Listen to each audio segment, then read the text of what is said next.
Jesus miracle. యేసు చేసే అద్భుతములు.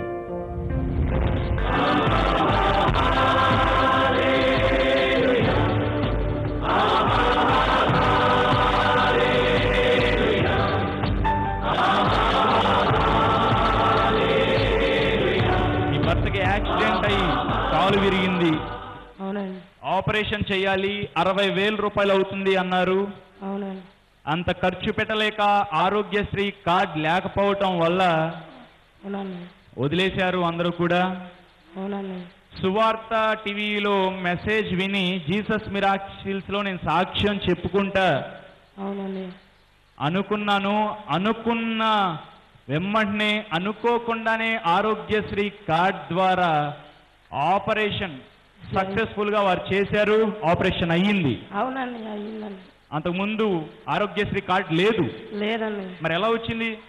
అక్కడ వాళ్ళు ఏమో చెప్పారన్నయ్య, దీనికి పరిష్కారం సిఎంసి వాళ్ళు లెటర్ అని చెప్పారన్నయ్య. హైదరాబాద్ నుంచి తెచ్చుకోవాలన్నారు.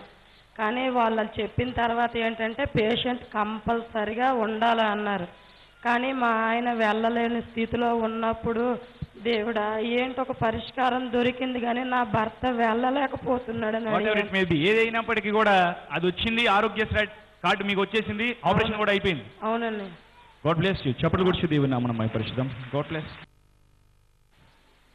6 సంవత్సరాల నుంచి యూరిన్ ఇన్ఫెక్షన్, అవునా?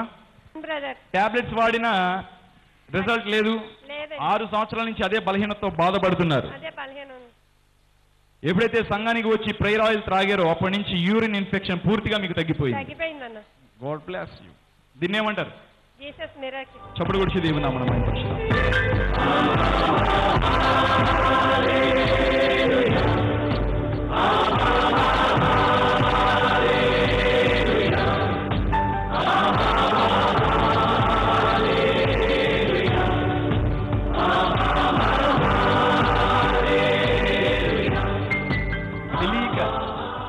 తెలియక మనము చేసే తప్పుల్ని బట్టి దేవుని ఆశీర్వాదాలని, దేవుని దీవెనలను, దేవుని కృపను మనం కోల్పోతూ ఉంటాం.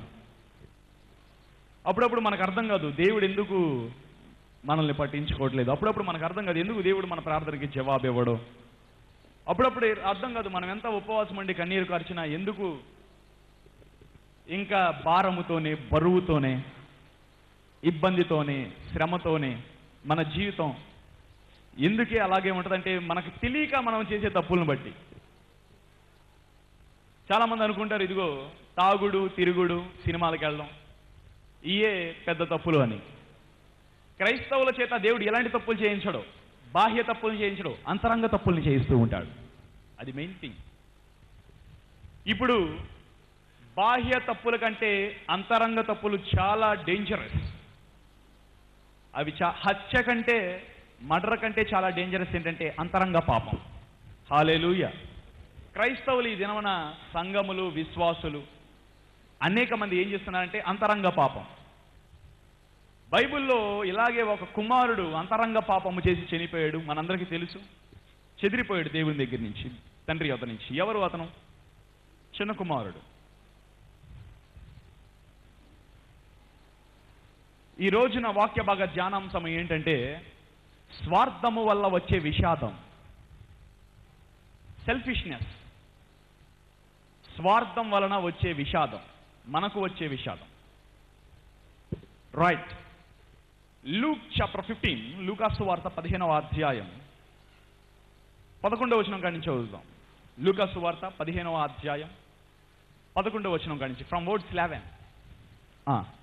మరియు ఆయన ఇట్లా నేను ఒక మనుషునికి 2 కుమారులుండిరి. బైబిల్ ఉన్న వారందరం బైబిల్ తెరిచి చూద్దాం. వారిలో చిన్నవాడు, తండ్రి ఆస్తిలో నాకు వచ్చు భాగమిమ్మని తన తండ్రిని అడుగగా అతడు వారికి తన ఆస్తిని పంచిపెట్టెను. కొన్ని దినములైన తరువాత ఆ చిన్న కుమారుడు సమస్తమును కూర్చుకొని దూరదేశమునకు ప్రయాణమైపోయి అచ్చట తన ఆస్తిని దుర్వ్యాపారముల వలన పాడు చేసెను. అదంతయు ఖర్చు చేసిన తరువాత ఆ దేశమందు గొప్ప కరువు రాగా వాడు ఇబ్బంది పడి సాగి వెళ్ళి ఆ దేశములలో ఒకని చెంత చేరెను. అతడు పందులను మేపుటకు తన పొలములోనికి వానిని పంపెను. వాడు పందులు తిని పొట్టుతో తన కడుపు నింపుకొని ఆశపడెను, కానీ ఎవడునూ వానికి ఏమీ ఇయ్యలేదు. అయితే బుద్ధి వచ్చినప్పుడు వాడు, నా తండ్రి ఎంతో మంది కూలి వాండ్రకును అన్నము సమృద్ధిగా ఉన్నది, నేనైతే ఇక్కడ ఆకలికి చచ్చిపోయిచున్నాను.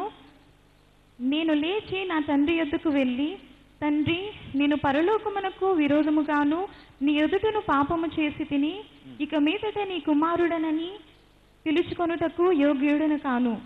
నన్ను నీ కూలి వారిలో ఒకనిని పెట్టుకొనమని అతనితో చెప్పుదుననుకొని లేచి తండ్రి యొద్దకు వచ్చెను. వాడు ఇంకా దూరముగా ఉన్నప్పుడు తండ్రి వానిని చూచి కనికరపడి పరిగెత్తి వాని మెడ మీద ముద్దు పెట్టుకొనెను.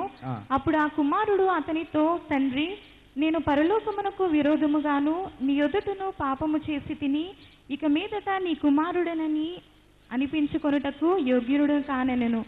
అయితే తండ్రి తన దాసులను చూచి ప్రశస్త వస్త్రము త్వరగా తెచ్చి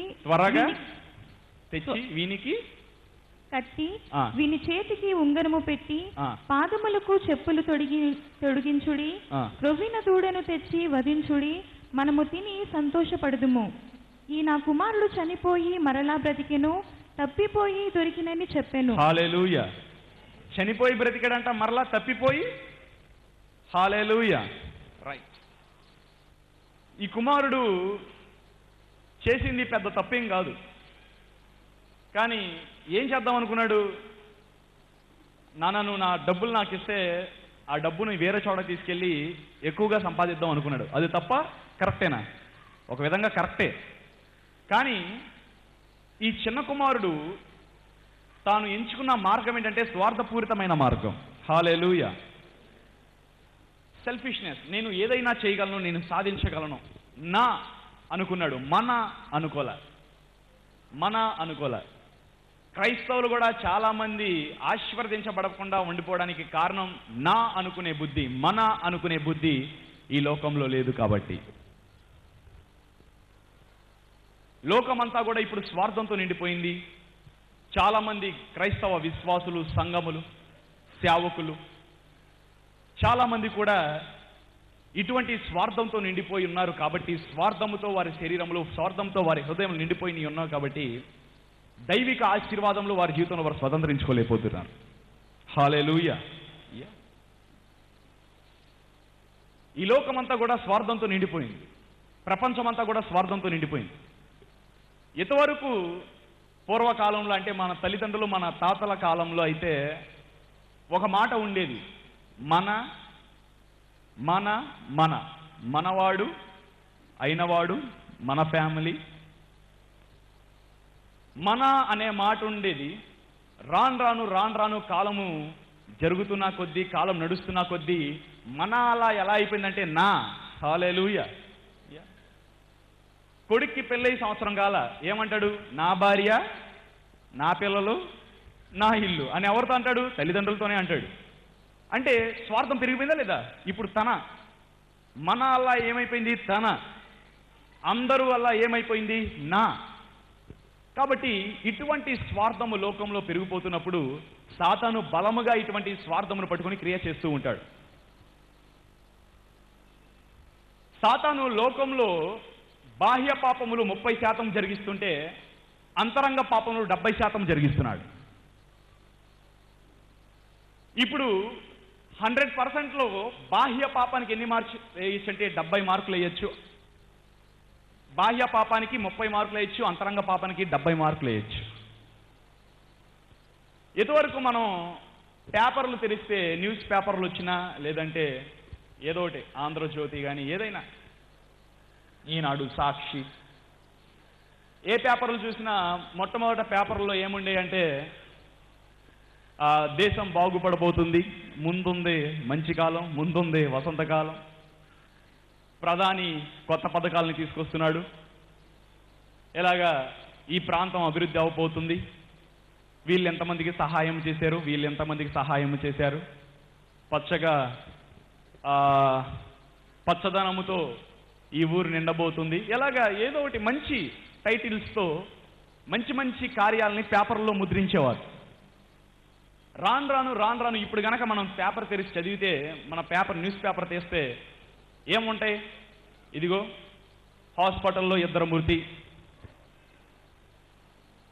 ఇప్పుడు గనక పేపర్లు మనం తెరిస్తే లారీ ఢీకొని 3 మృతి, బైకు బోర్లా పడి 2 మృతి. ఎలాగా మనం పేపర్ తెరిస్తే మనకు కనిపించేది హత్య హత్య హత్య. అంటే ఇప్పుడు భూమి మీద జరిగే ప్రతి భయంకరమైన సంఘటన వెనకాల ఏదో ఒక వ్యక్తి స్వార్థం దాగి ఉంది.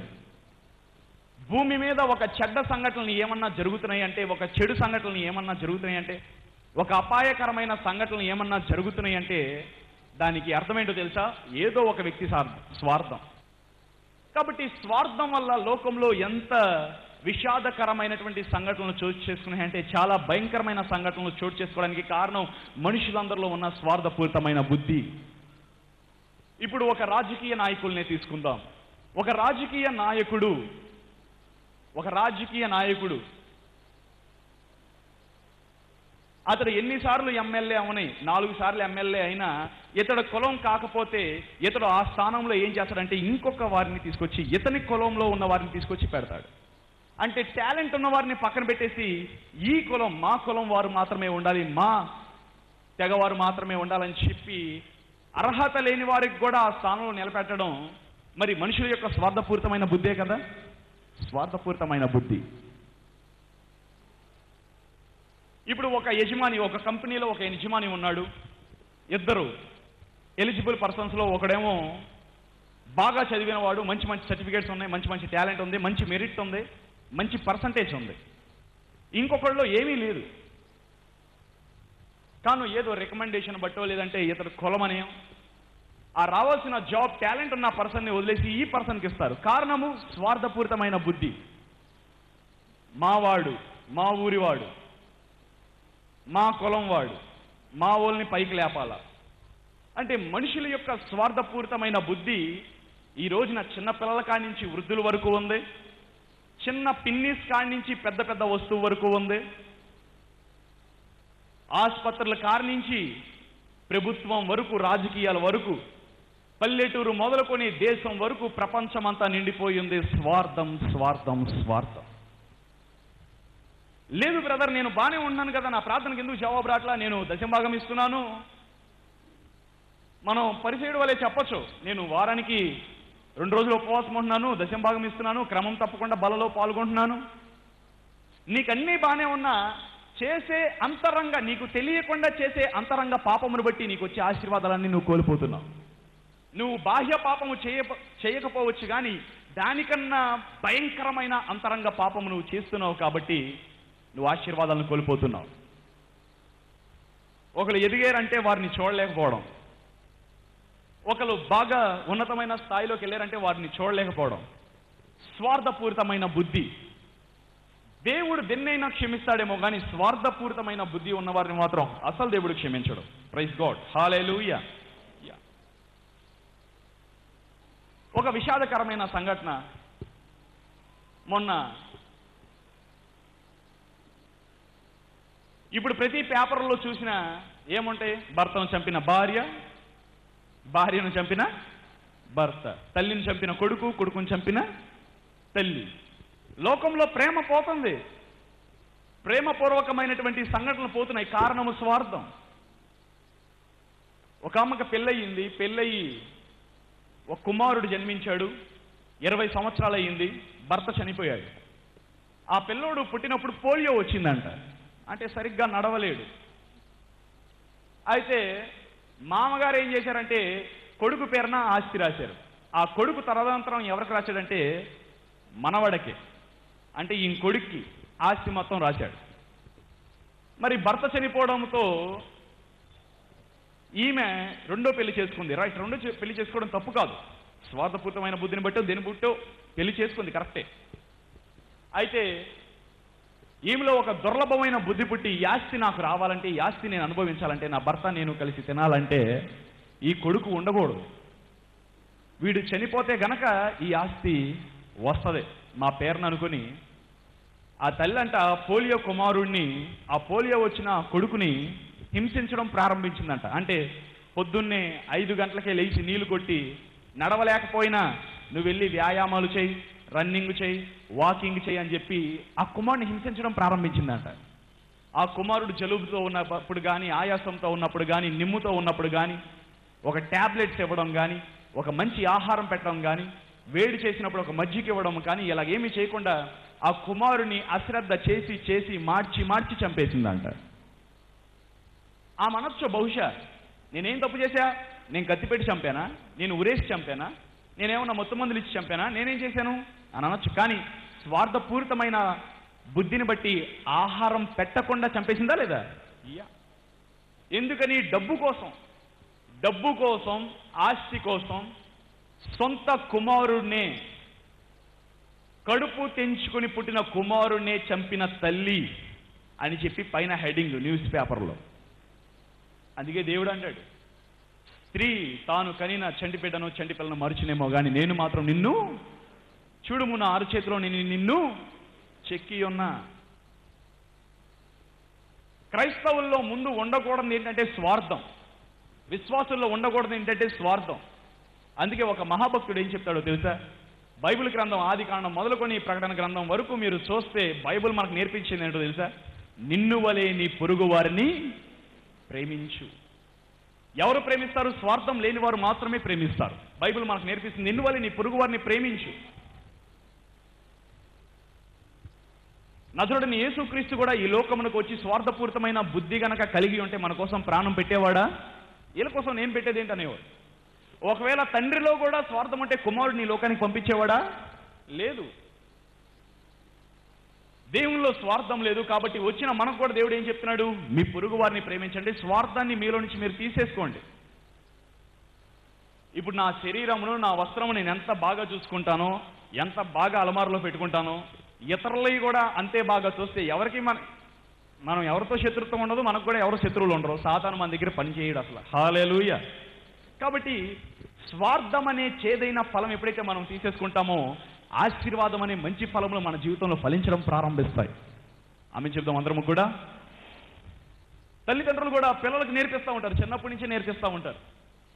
పిల్లలు కూడా పెరిగి పెద్ద అయిన తర్వాత తప్పిపోవడానికి కారణం ఏంటంటే చిన్నపిల్లలకు చెప్తారు తల్లిదండ్రులు, నాన్న డాడీ సైడ్ వాళ్ళ దగ్గరికి వెళ్ళమాక, డాడీ సైడ్ అత్తాలింటికి వెళ్ళమాక, మావయ్య ఇంటికి వెళ్ళమాక, అమ్మమ్మది ఇంటికి వెళ్ళు,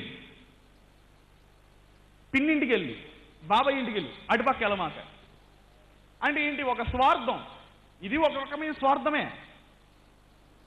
పిల్లోడికి నేర్పిస్తారు, నాన్న నీ బట్టలు మాత్రం నువ్వు జాగ్రత్తగా ఉంచుకో, ఎవరిని మాసినా మాయకపోయినా నువ్వు మంచి ప్లేస్ చూసుకొని కూర్చో, ఫ్యాన్ ఎక్కడుందో అక్కడే కూర్చో, ఎవడైనా వచ్చినా నువ్వు తోసే పక్కకి, బస్సులో మాత్రం కిటికీ దగ్గరే కూర్చో. అంటే చిన్నప్పటి నుంచే స్వార్థపూరితమైన బుద్ధులు నేర్పిస్తున్నారు లేదా పిల్లలకి? మంచి నేర్పించట్లా, చెడు. నాన్న క్లాస్లో నువ్వే ఫస్ట్ రావాలి అనడం తప్పు కాదు. నువ్వు ఏం చేస్తావో తెలియదు, నువ్వే ఫస్ట్ రావాలంటే వాడు కాపీ కొడతాడు, ఏం కొడతాడు. ఇలా చిన్నప్పటి నుంచే పిల్లల్లో కూడా స్వార్థపూరితమైన బుద్ధి నేర్పిస్తారు. పిల్లల దగ్గరే మాట్లాడుకుంటూ ఉంటారు, మీ వదిన అలాగా, మీ చెల్లి అలాగా, మీ అక్క అలాగా అనుకుంటే ఆ పిల్లలు వింటారా? ఇవన్నీ కూడా వింటారు. వాళ్ళలో మీరు మాట్లాడుకునే ప్రతి మాట కూడా విత్తనాల వలె ఉంటాయి. వాడు పెద్దయినాక ఏమవుతాయంటే ఫలిస్తాయి అన్నమాట. నీ కుటుంబంలో ఎప్పుడు ప్రేమపూర్వకమైన మాటలు ఉంటే వాడు పెరిగినప్పుడు కూడా ప్రేమపూర్వకంగానే ఉంటాడు. మీరు చెడు బుద్ధి కలిగితే వాడు కూడా చెడు బుద్ధే. ఏంటో అంటారు కదా, తల్లేమో చేను మేస్తే పెళ్ళేమో గట్టు మేస్తుందా? మన బుద్ధి మీద ఆధారపడి ఉంటుంది మన పిల్లల జీవితము కూడా. హల్లెలూయా. ఇప్పుడు ఈ జనరేషన్లో పుట్టిన పిల్లలు కాకుండా ఈ జనరేషన్లో ఉన్న వారందరూ కూడా స్వార్థాన్ని విడిచిపెడితే, స్వార్థాన్ని కనుక వదిలేసుకుంటే మన దేశము కంటే ఆశీర్వదించబడిన దేశం ఏది ఉండదు ఈ లోకంలో. హల్లెలూయా. స్వార్థం అనేది కనుక దేశం వదిలేసుకుంటే ప్రతి దేశము హెచ్చింపబడిద్ది. కాబట్టి ఇలాంటి స్వార్థపూరితమైన బుద్ధి, దేవుడు పెద్ద స్వార్థాన్ని చూస్తాడు, చిన్న స్వార్థాన్ని కూడా చూస్తాడు. బైబిల్లో అసలు మొట్టమొదట హత్య దేనికి జరిగింది? స్వార్థం వల్లే జరిగింది బైబిల్లో మొట్టమొదటి హత్య. ఇప్పుడు ఆస్తి రాలేదని చెప్పి మొన్న అన్నయ్యకి ఆస్తి వెళ్ళిపోతుందని చెప్పి తమ్ముడు అన్నయ్యని హత్య చేసి చంపేశాడంట. తమ్ముడు అన్నయ్యని హత్య చేసి చంపేశాడంట. బైబిల్లో కూడా ఇద్దరు వ్యక్తులు ఉన్నారు. ఎవరు? కయ్యూను, హేబేలు. వీళ్ళిద్దరూ కూడా దేవుని తెలుసుకున్నవారే. చిన్నప్పటి నుంచి ఒకే తల్లిన కడుపున పుట్టారు, ఒకే రక్తం, ఒకే పేగు తెంచుకుని పుట్టారు. ఇద్దరు కూడా పెరిగి పెద్దవాళ్ళు అయినాక తప్పు చేశారు. అంటే చిన్నప్పుడు వాళ్ళు ఎంతో ప్రేమగా ఉండేవాళ్ళు లేదా? అన్నయ్య మధ్య తమ్ముడు మధ్య చిన్న చిన్న గొడవలు అవుతూ ఉండేవి, మళ్ళీ కలిసిపోతూ ఉండేవాళ్ళు.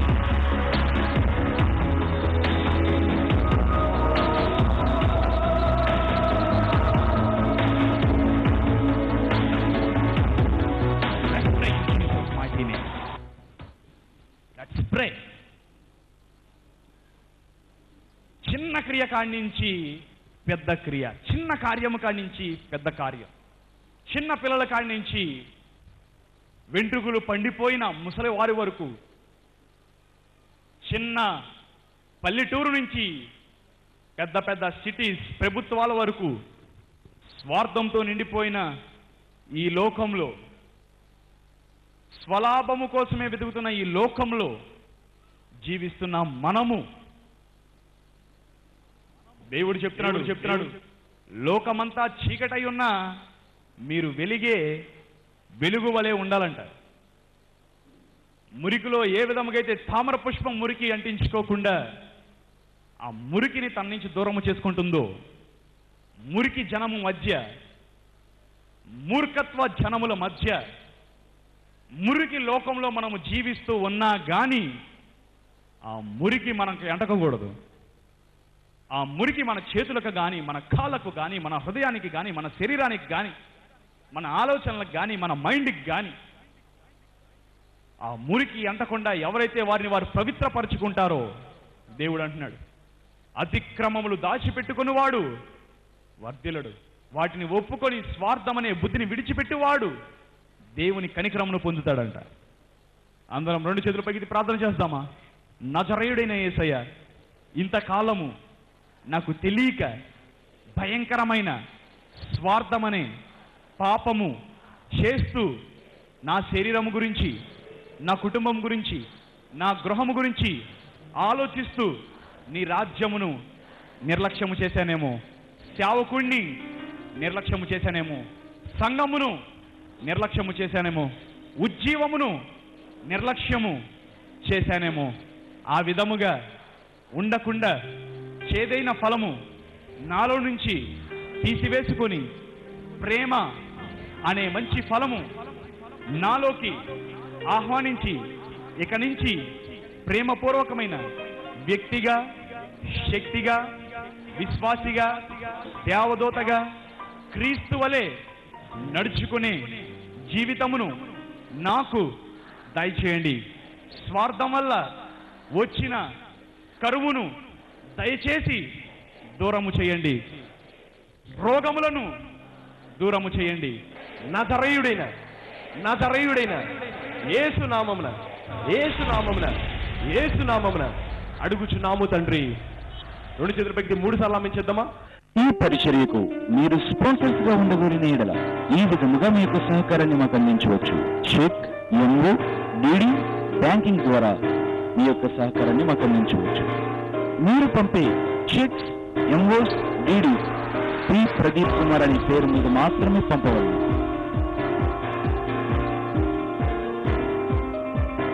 మా banking details: Andhra bank, P Pradeep Kumar. మా అకౌంట్ నెంబర్ 19310000006250.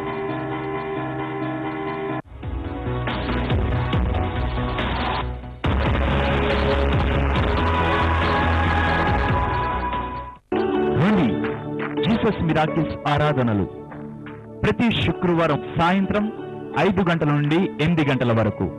అదే విధముగా ఆదివారపు ఆరాధనలు రండి.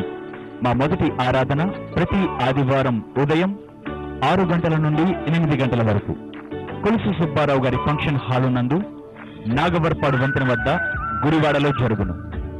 మా 2వ ఆరాధన ప్రతి ఆదివారం ఉదయం 9 గంటల నుండి 12 గంటల వరకు జీసస్ మిరాకిల్స్ మినిస్ట్రీస్ నందు జరుగును. మా 3వ ఆరాధన ప్రతి ఆదివారం సాయంత్రం 5 గంటల నుండి 8 గంటల వరకు జీసస్ మిరాకిల్స్ మినిస్ట్రీస్ నందు విజయవాడలో జరుగును. పరిశుద్ధాత్మ దేవుడు మిమ్మల్ని ఆశీర్వదించే దీవించే సమయం.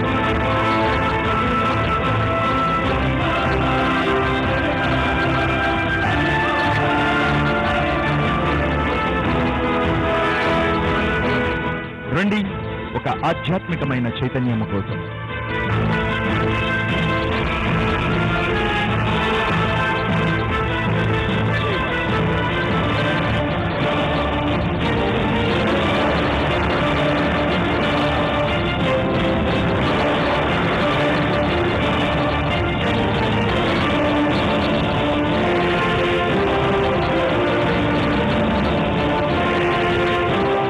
రండి, మహిమ నుండి అధిక మహిమలోకి ప్రవేశిద్దాం.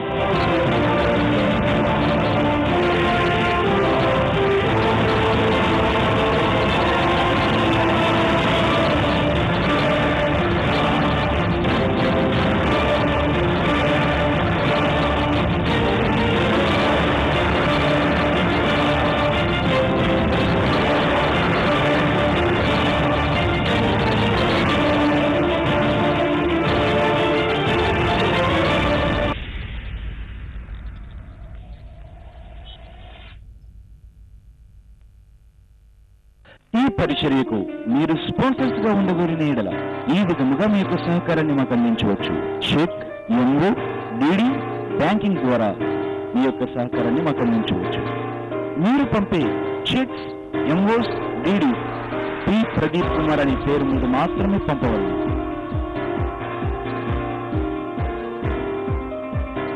మా banking details: Andhra bank, P Pradeep Kumar. మా అకౌంట్ నెంబర్ 1913100100006250.